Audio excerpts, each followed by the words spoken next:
Olá, você amante de cinema! Hoje vamos falar do novo filme do Indiana Jones 2023, que veio depois de muitos anos com um cachê de 20 milhões de dólares para Harrison Ford, um orçamento de 330 milhões de dólares e uma grande superprodução da Disney com a Lucasfilm.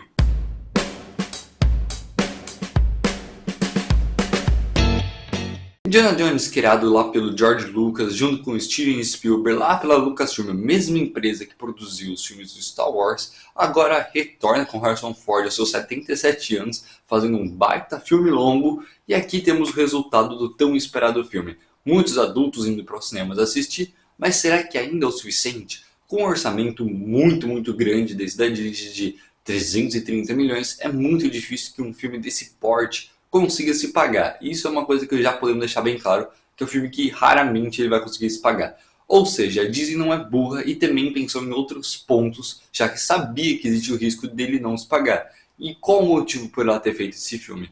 O motivo é tentativa de Oscar. Na verdade não é um filme bom, assim, repleto de coisas fenomenais. Ele é um filme super ok na medida ok. Só que ele apresenta alguns pontos que eu vi mais como tentativas do que como exatos acertos. E algumas das expectativas pode sim acabar indo para o Oscar, o que justifica um orçamento tão grandioso. Dentre essas características, podemos dizer a categoria de som. Tanto trilha sonora quanto a parte de edição e mixagem de som são coisas extremamente presentes. A trilha sonora composta por o grande Josh Williams, que também é o mesmo cara de Star Wars, é extremamente presente e provavelmente vai ser indicada ao Oscar sim a trilha sonora e é um dos grandes candidatos a ganhar. Só que esse ano vai ter que bater de frente com Duna, que foi o ganhador nos dois últimos Oscars atrás. Então vai ser uma briga muito boa aí entre Indiana Jones e Duna no Oscar para a trilha sonora. E para a categoria de mixagem e edição de som, que é uma coisa que é bem extremamente presente no filme e dá pra ver que é tacada na nossa cara.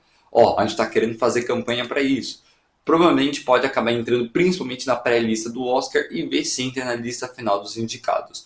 Não é ruim, só que é tanto o som que eles tentaram colocar e deixar bem claro que eles queriam ser indicados, que acaba criando uma certa poluição sonora por ter muitos efeitos sonoros. É uma coisa muito louca, porque é muito técnico e tal, mas eu senti sim uma certa poluição, no sentido de ter abundância muito grande de efeitos sonoros, o que estragou um pouquinho a experiência, em vez de deixar ela muito imersiva, deixar ela muito conturbada. A parte de fotografia do filme poderia ser melhor, eu sinto que para um filme desse porte, do jeito que foi, quem assistiu sabe, que ele tem muitas dinâmicas de câmera, ele mexe muito cenários e tudo mais, só que ele ainda não consegue realmente entregar uma visão deslumbrante de tudo, o que foi muito ruim. Outra coisa também que acabou sendo uma certa inspiração que eu vi foi as partes das coreografias. É um filme que tem, vamos dizer, muita cena de ação, muita corrida, muita perseguição, não sei o que, não sei o que. Ou seja, teve muitos treinos, teve muitos ensaios para fazer aquelas gravações. E eu senti uma certa inspiração do que veio de John Wick.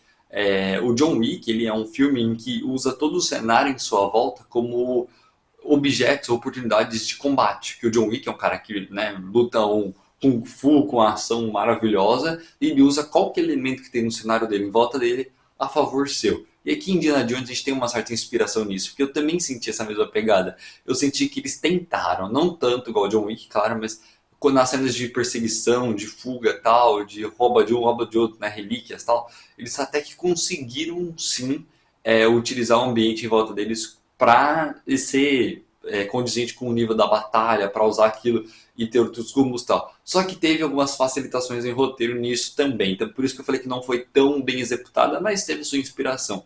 E já que a gente falou de roteiro, vale ressaltar que o roteiro dessa obra aqui, eu acho que é o pior problema de todos. Não é nem a atuação, não é que todas, nenhuma se destaca, infelizmente. Não é nada disso. Acho que realmente o roteiro aqui é o que ferra e deixa a obra muito cilindrosa, assim.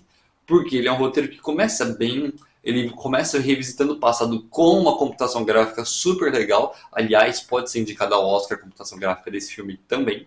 Só que acabou que ao longo da trama parecia que assim, imagina comigo, o roteirista estava lá, passou uma semana inteira escrevendo o roteiro.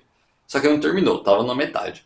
E aí depois, na sexta-feira, ele foi curtir, foi sextar, foi pra balada, bebeu um monte. Quando chegou em casa, voltou a escrever.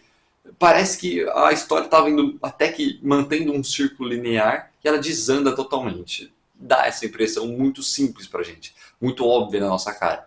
E o que perde um pouco a conectividade com os fãs, que eu percebi, como também perde para qualquer pessoa que esteja assistindo, ou para qualquer jovem que tem que entrar nesse universo, que é para trazer novas pessoas para o universo e tal, não consegue, porque começa a mexer com uma parte de uma ficção. Ok, Indiana Jones usar uma ficção, mas exageraram demais e o roteiro se perdeu, se torna uma coisa meio boba, se torna uma coisa irrelevante, se torna uma coisa que os medos, os objetivos, os caminhos, os desafios não são tão difíceis assim, porque mexe com umas paradas muito loucas que não existem na vida real.